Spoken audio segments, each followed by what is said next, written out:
ছাত্ৰ ছাত্ৰীসকল 2020 চনত হৈ যোৱা হাইস্কুল শিক্ষান্ত পৰীক্ষাৰ মেথছৰ গণিত বিষয়ৰ প্ৰশ্ন কাকতখনৰ 19 নম্বৰ অংকটো কৰিব ওলাইছোঁ। প্ৰশ্নটো হৈছে যদি sec a4 is equal to cosec a minus 20 degree এৰ মান নিৰ্ণয় কৰা। ইয়াতে ব্ৰেকেটত এটা কথা দিয়া আছে যে 4a এটা সূক্ষ্ম কোণ যিটো 90 ডিগ্ৰীতকৈ সৰু। গতিকে আমি এতিয়া অংকটো কৰোঁ আহা।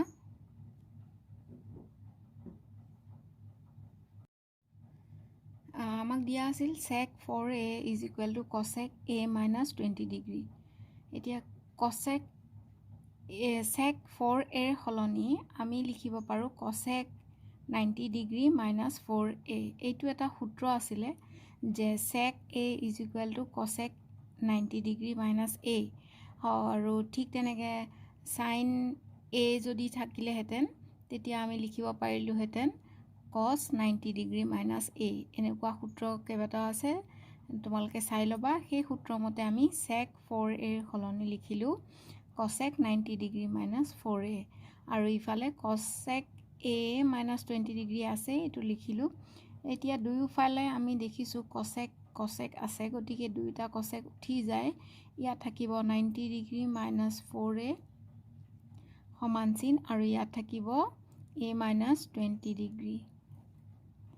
এতিয়া আমি এইবোৰ এফালে লৈ যাওঁ আৰু বাকী সংখ্যাবোৰ এফালে লৈ যাওঁ। তাৰমানে 90 ডিগ্ৰী আৰু এই 20টো এইফালে আহিলে ইয়াত প্লাছ হৈ যাব 20 ডিগ্ৰী, আৰু এইফালে 4a টো আহিলে মাইনাছ আছিলে প্লাছ হৈ যাব, আৰু এইফালে a। ইয়াতে হ'ল 110 ডিগ্ৰী আৰু ইয়াতে হ'ল 5a। এতিয়া আমি a ৰ মান উলিয়াব লাগে, গতিকে a is equal to লিখিব পাৰোঁ, a ৰ লগত 5 আছিল পূৰণ, গতিকে 5টো তলত আহিব আৰু ইফালে আছে 110 ডিগ্ৰী। এতিয়া a ৰ মান পালোঁ আমি 22 ডিগ্ৰী। 110ক 5ৰে হৰণ কৰিলে 22 ডিগ্ৰী হয়। এতিয়া আমাক কথাটো কৈছিল যে এইখিনি আচলতে আমাৰ ওলাবলগীয়া উত্তৰ, কিন্তু আমাক এটা কথা প্ৰশ্নত দিয়া আছিল যে 4a এটা সূক্ষ্ম কোণ, মানে ই লেছ দেন 90 ডিগ্ৰী হ'ব লাগিব। আমি ভেৰিফাই কৰি চাওঁ যে কথাটো সঁচা নে মিছা। যদি আমি a ৰ লগত 4a আছে, গতিকে 4 into a ৰ মান আমি পাইছোঁ 22 ডিগ্ৰী। যদি আমি পূৰণ কৰি দিওঁ, 4 দি পূৰণ কৰিলে 88 ডিগ্ৰী, যিটো 90 ডিগ্ৰীতকৈ সৰু। গতিকে এইটো এটা সূক্ষ্ম কোণ। গতিকে আমাৰ যিটো উত্তৰ ওলাইছে এই উত্তৰটো শুদ্ধ। এইবাৰ আহোঁ আমি 20 নম্বৰ প্ৰশ্নটোলৈ। এইটো ত্ৰিগোণমিতিৰে প্ৰশ্ন। ইয়াত আছে প্ৰমাণ কৰা যে cosec theta minus cot theta whole square is equal to 1 minus cos theta by 1 plus cos থিটা। এতিয়া আমি কৰোঁ আহা। প্ৰশ্নটোৰ বাওঁফালে দিয়া আছিল cosec theta minus cot theta whole square. আমি বাওঁপক্ষ বুলি লিখি লৈছোঁ। এতিয়া সমান চিন দিছোঁ। cosec থিটা আমি জানো যে cosec theta is equal to 1 by sin theta, আৰু cot থিটাৰ মানটো cos থিটা বাই sin থিটা। গতিকে আমি ইহঁতৰ মানবোৰ লিখি লৈছোঁ এনেকৈ। cosec থিটা মানে 1 বাই sin থিটা আৰু cot থিটা মানে cos থিটা বাই sin থিটা হোল স্কুৱেৰ। এইখিনি ছাইডত এনেকৈ লিখি ল'ব পাৰি যিহেতু বুলি। তাৰপিছত আমি দেখিছোঁ দুয়োটাৰে লসাগু হ'ব sin থিটাই, আৰু ওপৰত হ'ব 1 মাইনাছ cos থিটা হোল স্কুৱেৰ।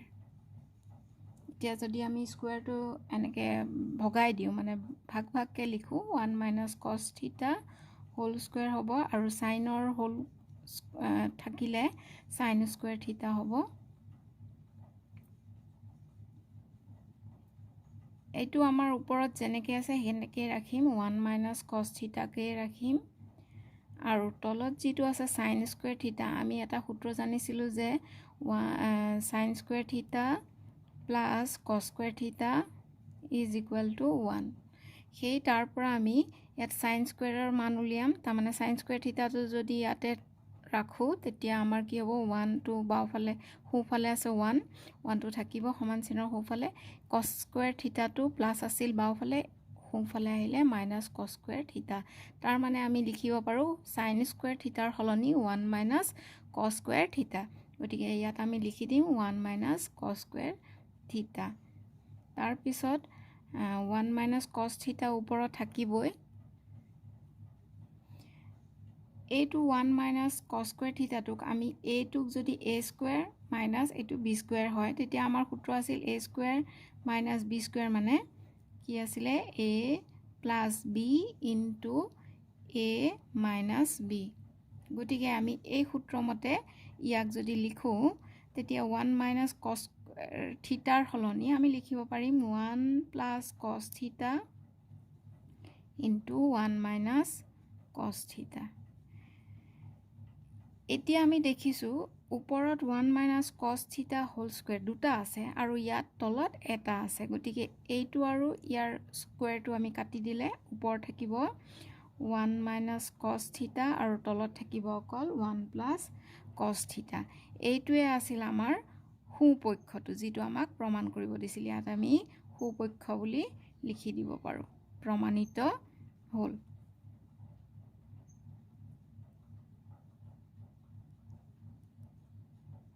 এইবাৰ আমি 21 নম্বৰ প্ৰশ্নটোলৈ আহোঁ।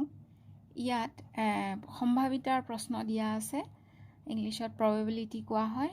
প্ৰশ্নটো হ'ল ভালদৰে মিহলোৱা 52 শিলা থকা এযোৰ তাজপাতৰ পৰা এখিলা টানি উলিওৱা হ'ল। আমি জানো তাজপাত মুঠতে 52খন থাকে আৰু তাৰে পৰা কি কৈছে এখিলা টানা হৈছে। আৰু ইয়াত তলত দুটা প্ৰশ্ন দিয়া আছে, সেইটো হৈছে 1 নম্বৰ এটা ৰঙা ৰঙৰ ৰজা। আমাৰ ৰঙা ৰং বুলি ক'লে আমি জানিম যে তাজপাতত মুঠতে দুটাই ৰং থাকে, এটা আছে কলা ৰং আৰু এটা আছে ৰঙা ৰং। আৰু মুঠতে 4টা ভাগ আছে তাজপাতৰ, এটা ভাগত 13খনকৈ পাত থাকে। আৰু গতিকে ৰঙা মুঠতে কেইটা থাকিব, ৰঙা পাত 13কৈ 26খন আছে। এতিয়া আমাক কৈছে সেই ৰঙা পাতৰ ৰঙা ৰঙৰ ৰজা বুলি কৈছে। গতিকে আহোঁচোন আমি কেনেকৈ কৰোঁ অংকটো। আমি যিহেতু জানো যে তাজপাতযোৰত থকা তাজপাতৰ মুঠ সংখ্যা হ'ল 52। গতিকে আমি এইটো লিখিব লাগিব যে মুঠ সাম্ভাৱ্য ফলাফলৰ সংখ্যা হ'ব 52। এতিয়া প্ৰশ্ন দিয়া আছিল ৰঙা ৰঙৰ ৰজা, সেইটো দুইবিধ আছে, দুইবিধৰ হৰিতন আৰু ৰোহিতনৰ পৰা, ৰোহিতনৰ এটা আৰু হৰতনৰ এটা। গতিকে মুঠতে আমি ৰঙা ৰঙৰ ৰজা দুটা পাম। গতিকে এতিয়া যেতিয়া আমি সম্ভাৱিতা ওলাম, ৰঙা ৰজা পোৱাৰ সম্ভাৱিতা হ'ব, তলত মুঠ সাম্ভাৱ্য ফলাফল বুলি থাকে, সেইটো পাইছোঁ আমি 52। এইটো হ'ল হৰ আৰু লব, যিটো আমাক ৰঙা ৰঙৰ ৰজা ওলাব দিছে সেইটো আমাৰ 2 আছে, লব হ'ব 2। এতিয়া আমি 2ৰে 52ক কাটাকাটি কৰিলে আমাৰ ওপৰত থাকিব 1, তলত থাকিব 26। গতিকে আমাৰ ৰঙা পোৱাৰ প্ৰবেবিলিটি মানে সম্ভাৱিতা, ৰঙা ৰজা পোৱাৰ সম্ভাৱিতা কি হ'ব 1/26। এইটো হ'ল আমাৰ উত্তৰ। সেই প্ৰশ্নটোৰে 21 নম্বৰ প্ৰশ্নটোৰে তলৰ 2 নম্বৰটো আছিলে এটা ইস্কাপন পোৱাৰ সম্ভাৱিতা নিৰ্ণয় কৰা। এতিয়া আমি এইটো কৰিম। এতিয়া তোমালোকক কিতাপখনলৈ মনত পেলাই দিছোঁ, তোমালোকৰ পেজ নম্বৰ 347ত আছে যে তাজপাত মুঠতে 52টা থাকে আৰু তাৰ ভাগকেইটা প্ৰত্যেকতে 13টাকৈ ভাগ থাকে, প্ৰত্যেকতে 13খনকৈ কাৰ্ড থাকে আৰু সিহঁতৰ ভাগকেইটা হৈছে ইস্কাপন, যিটো ইংলিছত স্পেড বুলি কয় আৰু তাৰ চিহ্নটো এনেকুৱা, আৰু হৰটন, যিটো হাৰ্ট বুলি কয় ইংলিছত, আৰু ৰোহিতন ইংলিছত কোৱা হয় ডায়মণ্ড, আৰু অসমীয়াত আৰু এটা আছে চিৰটন, আৰু সেইটো হৈছে ইংলিছত ক্লাব। গতিকে এই 4বিধ তাজপাত আছে আৰু প্ৰত্যেক বিধতে 13খনকৈ কাৰ্ড থাকে। গতিকে আমি আহোঁ, আমাক কৈছে ইস্কাপনৰ এখন কাৰ্ড যদি আমি টানো তেতিয়া তাৰ সম্ভাৱিতা কি হ'ব। গতিকে আহাচোন, কিতাপৰ মতে আমি পালোঁ বা তোমালোকে নিজেও জানা যে তাজপাতত ইস্কাপনৰ কাৰ্ডৰ সংখ্যা কিমান, 13খন।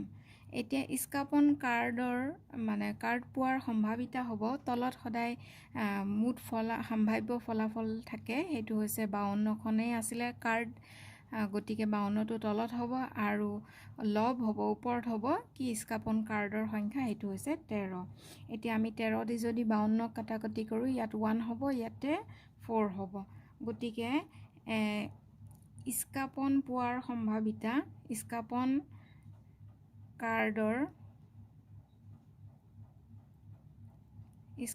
কাৰ্ড পোৱাৰ সম্ভাৱিতাক আমি পিৰে সূচাওঁ গতিকে তাৰ উত্তৰটো হ'ল 1/4 এইটোৱে আমাৰ উত্তৰ এবাৰ আমি কৰোঁ 22 নম্বৰ প্ৰশ্নটো এইটো সেকশন সি গ শাখাৰ যিটো ইয়াতে প্ৰত্যেকতে 3 নম্বৰকে আছে মাৰ্কস গতিকে প্ৰশ্নটো হৈছে প্ৰমাণ কৰা যে √7 অপৰিমেয় আমাক যিহেতু প্ৰশ্নটোত √7 অপৰিমেয় বুলি প্ৰমাণ কৰিব দিছে আমি তাৰ উলুটাটো ধৰিছোঁ ধৰা হ'ল √7 পৰিমেয় বুলি গতিকে পৰিমেয় যদি হয় তেতিয়া আমি এনেকৈ লিখিম এটাকে √7 p/q য'ত p আৰু q অখণ্ড সংখ্যা আৰু q is not equal to 0 আমি পৰিমেয় সংখ্যাৰ সংজ্ঞা এনেকৈ জানিছিলোঁ যে পৰিমেয় সংখ্যা কেনেকৈ লিখিব পাৰোঁ আমি p/q আকাৰত লিখিব পাৰোঁ আৰু p আৰু q কি হয় অখণ্ড সংখ্যা আৰু q টো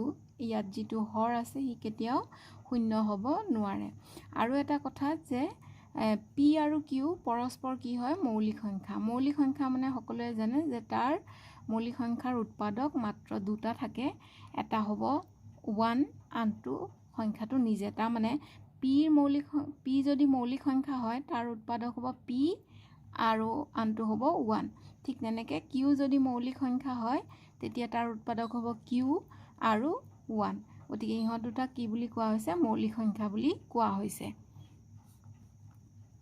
এতিয়া আমি এটো ক্ৰস পূৰণ কৰি দিম এটো যেহেতু ওপৰত আছে গতিকে আমাৰ ইয়াত হ'ব √7 * q আৰু ইফালে তলত 1 আছে 1 আৰু p পূৰণ কৰিলে ইফালে p হ'ব এতিয়া দুয়োফালে যদি আমি বৰ্গ কৰোঁ আমি লিখি দিব লাগিব ইয়াতে দুয়োফালে বৰ্গ কৰি পাওঁ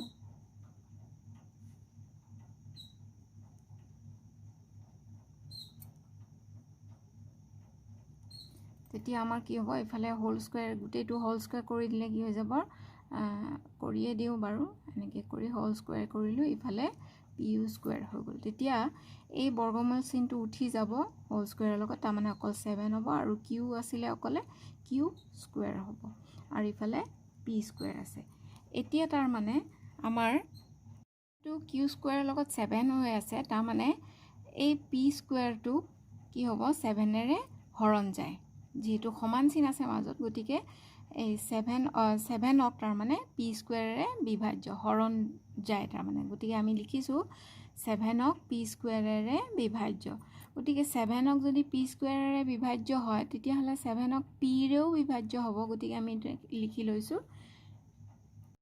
গতিকে 7ক যদি p ৰে বিভাজ্য গতিকে আমি আকৌ লিখিছো p = 7r r অন্য এটা অখণ্ড সংখ্যা বুলি লৈছো আমি গতিকে এতিয়া আমাৰ p মানে আগতে আমাৰ এই p মানে কি আছিল √7 q গতিকে য'ত p আছে তাতে আমি √7 q লিখিম আৰু ইয়াতে 7r আছে লিখি থৈছো গতিকে এতিয়া আকৌ দুয়োফালে যদি আমি স্কয়াৰ কৰো এটো লিখি দিব পাৰা সাইডত তেতিয়া আমাৰ স্কয়াৰ কৰিলে এই স্কয়াৰটো উঠি যাব এবাৰো কৰি নিদিও তাৰ মানে অকল 7 হ'ব আৰু লগতে q স্কয়াৰ হ'ব আৰু এটো যদি বৰ্গ কৰো 7 7 গুণ 49 হ'ব আৰু ইয়াতে r স্কয়াৰ হ'ব এটো ইফালে আমি লিখি দিব পাৰো ইয়াত সাইডত দুয়োফালে বৰ্গ কৰি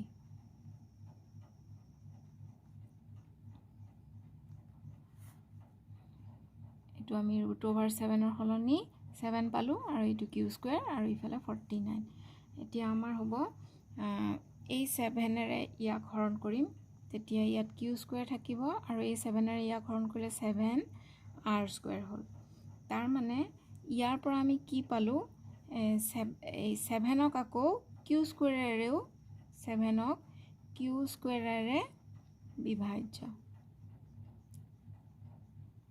তাৰ মানে q স্কয়াৰেৰে বিভাজ্য তাৰ মানে 7ক কি হ'ব কিউৰেও বিভাজ্য, যিটো আমি আগত যেনেকৈ পাইছিলোঁ, আগত যেনেকৈ 7ক পি স্কুৱেৰেৰে বিভাজ্য, গতিকে 7ক পিৰেও বিভাজ্য। এতিয়া ঠিক তেনেকৈ 7ক কিউ স্কুৱেৰেৰে বিভাজ্য আৰু 7ক এতিয়া কিউৰেও বিভাজ্য। গতিকে আমি এতিয়া দেখিছোঁ দুয়োটাৰে পৰা এইটো লাইন আৰু এইটো লাইনৰ পৰা দেখিছোঁ যে আমি কি হৈছে 7 পি আৰু কিউৰ এটা উৎপাদক, কিউৰো উৎপাদক 7, পিৰো উৎপাদক 7। কিন্তু আমাৰ আগতে ধৰি থোৱা আছিল যে পি আৰু কিউৰ পৰস্পৰ মৌলিক সংখ্যা, যাৰ উৎপাদক হ'ব লাগিব অকল পি আৰু 1 আৰু ইয়াত কিউ আৰু 1, কিন্তু ইয়াৰ পিৰ উৎপাদক কি ওলাই গৈছে 7 আৰু কিউৰো উৎপাদক ওলাইছে 7। গতিকে আমি ইয়াত এনেকৈ লিখিব পাৰোঁ যে এতেকে পি আৰু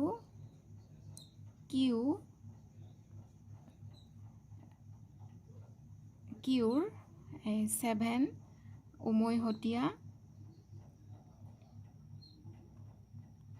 উৎপাদক। গতিকে 7টো পি আৰু কিউৰ উমৈহতীয়া উৎপাদক, যিটো হ'বই নোৱাৰে। গতিকে এইটো আমি ইয়াত লিখিছিলোঁ যে পি আৰু কিউ পৰস্পৰ মৌলিক সংখ্যা, যিটো হ'বই নোৱাৰে। গতিকে আমি এনেকৈ লিখিম, কিন্তু পি আৰু কিউ পৰস্পৰ মৌলিক এই কথাষাৰ ভুল প্ৰতিপন্ন হ'ল। গতিকে আমি কি লিখিব পাৰোঁ যে √7টো পৰিমেয় নহয়, যিটো আমি ধৰিছিলোঁ পৰিমেয় বুলি, সেইটো পৰিমেয় নহয়। তাৰমানে যদি পৰিমেয় নহয় কি হ'ব, √7 এটা অপৰিমেয় সংখ্যা, এইটো প্ৰমাণিত হ'ল।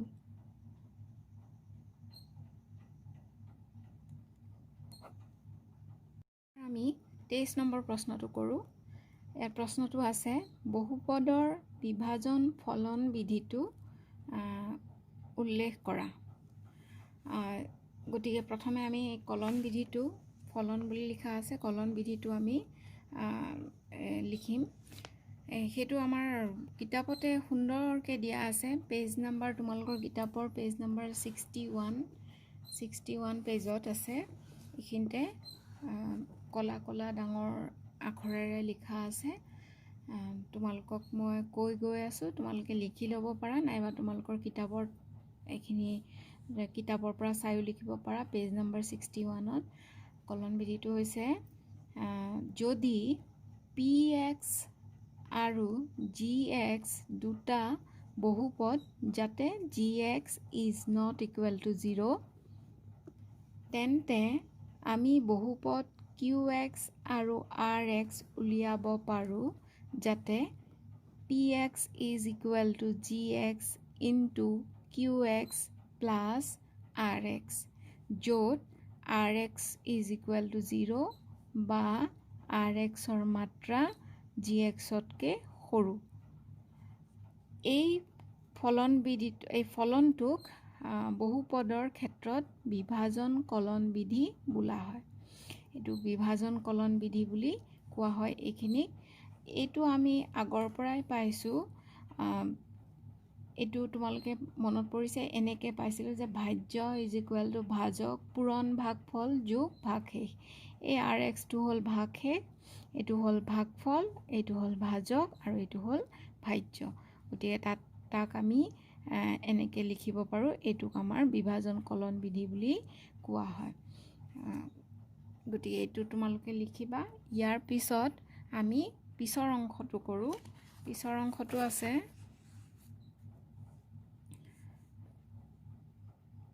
px is equal to x to the power 4 minus 5x plus 6 আৰু gxৰ মান দিয়া আছে 2 minus x square। এতিয়া কি কৰিব লাগিব, ইয়াৰ পৰা px বহুপদটোক gx বহুপদটোৰে হৰণ কৰা আৰু ভাগফল আৰু ভাগশেষ নিৰ্ণয় কৰা।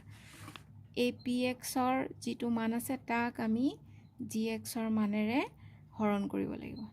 তাৰ পৰা যিটো ভাগফল ওলাব আৰু ভাগশেষ ওলাব সেইটো আমি লিখিব লাগে। প্ৰথম অংশটো তোমালোকে কিতাপৰ পৰা লিখিয়ে ল'বা। মই কৈয়ে দিছোঁ। এতিয়া দ্বিতীয় অংশটো আমি কৰোঁ। ইয়াত px মানে x to the power 4 minus 5x plus 6 আৰু gx মানে 2 minus x square আছে। আমি যিটো চলক আছে চলকটো আগত লিখিম, গতিকে মাইনাছ এক্স স্কুৱেৰটো আগত লিখিলোঁ, প্লাছ 2টো পিছফালে লিখিলোঁ। এতিয়া আমাক পি এক্সক জি এক্সেৰে হৰণ কৰিব দিছে, গতিকে পি এক্সৰ মানটো আমি ভিতৰত লিখিলোঁ আৰু বাহিৰত লিখিলোঁ জি এক্সৰ মানটো। এতিয়া যিহেতু আমি ভালকৈ মন কৰিবা এটা কথা, ইয়াতে এক্স টু দি পাৱাৰ 4 আছে, তাৰপিছত হয়তো এক্স কিউব থাকিব লাগিছিল, এক্স স্কুৱেৰ থাকিব লাগিছিল। সেই দুটা পদ যিহেতু নাই, গতিকে আমি ইয়াতে অকণমান খালী ঠাই এৰি পিছত মাইনাছ 5x প্লাছ 6 লিখিম। এতিয়া চাম ইয়াৰ প্ৰথম পদটো আৰু ইয়াৰ প্ৰথম পদটো। তাৰমানে ইয়াতে এই পদটোত এক্স টু দি পাৱাৰ 4 আছে, কিন্তু ইয়াৰ প্ৰথম পদটোত এক্স স্কুৱেৰ আছে। মানে ইয়াৰ লগত আৰু এটা কি পূৰণ কৰিলে আমি x4 পাম, সেইটো হৈছে এক্স স্কুৱেৰ। এক্স স্কুৱেৰৰ লগত আৰু এটা যদি এক্স স্কুৱেৰ পূৰণ কৰোঁ, তেতিয়া আমি এক্স টু দি পাৱাৰ 4 পাম। গতিকে আমি ছাইডত তোমালোকে এনেকৈ কৰি দেখাবও পাৰা যে মাইনাছ এক্স স্কুৱেৰ, মই বুজাই দিয়া আছোঁ, এক্স স্কুৱেৰক প্লাছ 2, ইয়াক আমি কিহেৰে পূৰণ কৰিম? এইটো পাবলৈ ইয়াত যিহেতু 2 আছে, ইয়াত 4 পাবৰ কাৰণে আমি এক্স স্কুৱেৰেৰে পূৰণ কৰিম। পূৰণ কৰিলে এই মাইনাছ চিনটো আগফালে আহিবই, এক্স স্কুৱেৰ আৰু এক্স স্কুৱেৰ। আমি a to the power 1 into a to the power 1 যদি থাকিলেহেঁতেন, বা a to the power m into a to the power n is equal to a to the power m plus n, এইটো আমি class 9তে পাইছোঁ। গতিকে সেইমতে m plus n মানে 2 plus 2 কি হৈ যাব? 4 হ'ব। তাৰপিছত প্লাছ চিন আছে, প্লাছ আহিব, 2 আৰু এক্স স্কুৱেৰ পূৰণ কৰিলে এক্স স্কুৱেৰ, 2 এক্স স্কুৱেৰ হ'ব। গতিকে আমি কিহেদি পূৰণ কৰিছিলোঁ? ইয়াতে এক্স স্কুৱেৰ পূৰণ কৰিছিলোঁ, গতিকে ইয়াত আমাৰ এক্স স্কুৱেৰ লিখিম। আৰু এই এক্স স্কুৱেৰ দি এইখিনিক পূৰণ কৰি যিখিনি পাইছিলোঁ, এই পদখিনি ইয়াত আমি ইয়াৰ তলে তলে লিখিম, এক্স টু দি পাৱাৰ 4। এতিয়া তোমালোকে দেখিছা ইয়াত 2 এক্স স্কুৱেৰ আছে, যিটো ইয়াত নাই। গতিকে আমি ইয়াতে এইখিনিত খালী জেগাখিনিত আমি এইটো লিখিম। তাৰপিছত আমি ইয়াত এটা কথা তোমালোকে লক্ষ্য কৰিবা, ইয়াত কি হয়, ইয়াত যদি মাইনাছ চিন থাকে, ইয়াক আমি প্লাছ বুলি ধৰি ল'ম, আৰু ইয়াত যিহেতু প্লাছ আছে, সেইটোক আমি মাইনাছ বুলি ধৰিম। এতিয়া আমি ইয়াক কৰিম, ইয়াতে এক্স টু দি পাৱাৰ 4 আছে। গতিকে আমাৰ আৰু এটা কথা জানিব লাগিল, চোৱা তোমালোকে, যে এইটো যদি প্লাছ হয় কাটা কাটি নাযাব। আমাৰ লক্ষ্যটো থাকিব লাগিব যে এই পদটো আমি নাইকিয়া কৰিব লাগে। গতিকে আমাৰতো ইয়াতে মাইনাছ আছিলে, মাইনাছেই হৈ গ'ল। গতিকে ইয়াক যিহেতু আমি ইয়াত যদি প্লাছ থাকিলেহেঁতেন, তেতিয়া এইটো মাইনাছ হৈ গ'লহেঁতেন। সেইটোহে আমি কৰিব লাগে, প্লাছ কৰিব লাগে। গতিকে এইটো প্লাছ আছে, এইটো প্লাছ যদি থাকিলেহেঁতেন, এইটো আমি মাইনাছ ধৰিলোহেঁতেন। গতিকে আমি কি কৰিব লাগিব, ইয়াত এইটো প্লাছ আছে, মাইনাছ হৈ আছে, কিন্তু ইয়াকো যদি প্লাছ কৰিবলৈ আমি ইয়াত কি দিব লাগিছিলে, আগতে মাইনাছ চিন দিব লাগিলেহেঁতেন। গতিকে এই মাইনাছ আৰু মাইনাছ ইয়াত কি হৈ গ'লহেঁতেন? প্লাছ হৈ গ'লহেঁতেন। আৰু এই মাইনাছ আৰু প্লাছে ইয়াত কি হ'লহেঁতেন? মাইনাছ হ'লহেঁতেন। এইখিনি তোমালোকে সাৱধানে কৰিবা। গতিকে এতিয়া আমি কি পালোঁ? কিহেদি পূৰণ কৰিছিলোঁ? Minus x square. এইখিনিতে মাইনাছ চিন হ'ব, মাইনাছ চিন হওঁতে ইয়াত কি আহিছিলে? এইটো প্লাছ, গতিকে এইটো প্লাছ, এইটো মাইনাছ, গতিকে এইটো আমাৰ মাইনাছ চিন। এতিয়া আমি এইটো যিহেতু প্লাছ, ইয়াক কি বুলি ধৰিব লাগে? মাইনাছ বুলি ধৰিব লাগে। আৰু এইটো যিহেতু মাইনাছ হৈ আছে, এইটো কি বুলি ধৰিব লাগে? প্লাছ বুলি ধৰিব লাগে। এইটো plus x two the power 4 minus x two the power 4, এইটোৰ পৰা এইটো বিয়োগ গুচি গ'ল, 0 হৈ গ'ল। আৰু এইটো কি আছিলে? প্লাছ চিন আছে তলত, তাৰমানে 2 এক্স স্কুৱেৰটো কি হ'ব? প্লাছ আছে, গতিকে প্লাছ 2 এক্স স্কুৱেৰ আহিব। তাৰপিছত বাকী পদখিনি এনেকৈ নমি আহিব, যিটো আছিলে কি? মাইনাছ 5x, তাৰপিছত প্লাছ 6 ইয়াতে আহিব। এতিয়া এইখিনিলৈকে হ'ল, আমি প্ৰথম খিনি পালোঁ, মাইনাছ এক্স স্কুৱেৰ।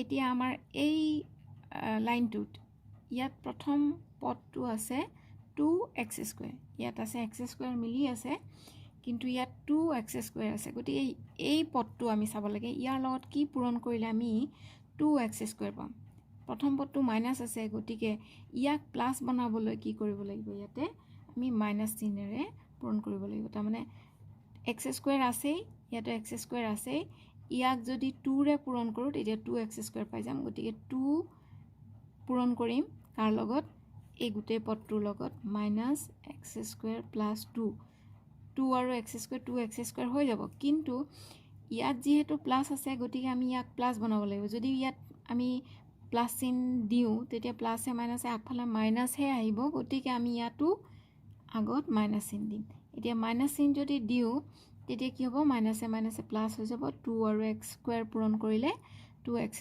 হৈ যাব এতিয়া এই মাইনাস চিন আৰু এই প্লাস চিন পূৰণ কৰিলে মাইনাসে প্লাসে -2 তাৰ মানে আমি কি হেদি পূৰণ কৰিছিলো -2 ৰে পূৰণ কৰিছিলো ইয়াত ওপৰত আহিব -2 -2 ৰে পূৰণ কৰোতে আমি কি পাইছিলো 2x²